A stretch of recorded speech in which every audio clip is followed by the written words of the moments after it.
All right, Tesla fam, let's make sure every ride is a comfy one, guys. Today I'm going to be talking about how to actually adjust the passenger seat in your Tesla, okay? It's quick, it's easy, and it's perfect for ensuring that your passengers, they also enjoy the journey, right? So let's get started, guys. I have put an outline of the steps for you at the top left. You can check those out. Now, on the passenger seat, you're gonna find these adjustment controls, okay? There's three of them. One, two, and three of them.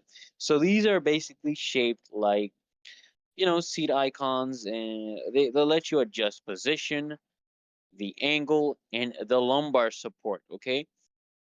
So what you want to do is to adjust the seat position, you want to use the larger lever to slide the seat either forward or backward, okay?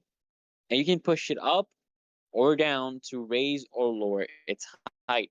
And if you want to adjust the seat back angle, what you need to do is you want to, tilt the smaller lever back to either recline or forward to set the seat back, okay?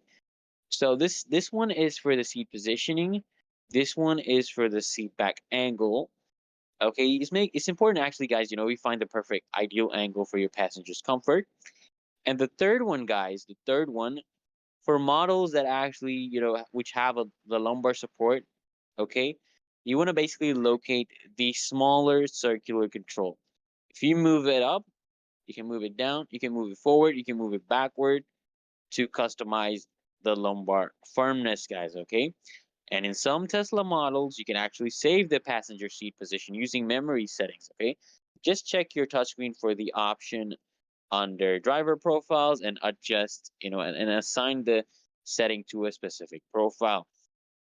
And that is it, guys. Now your passengers can enjoy a ride tailored to their comfort, guys.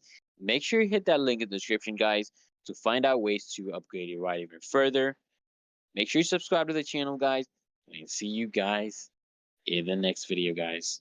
But only if you're subscribed, so I can see you guys in the next video. Come on, guys. Smash that subscribe button, guys.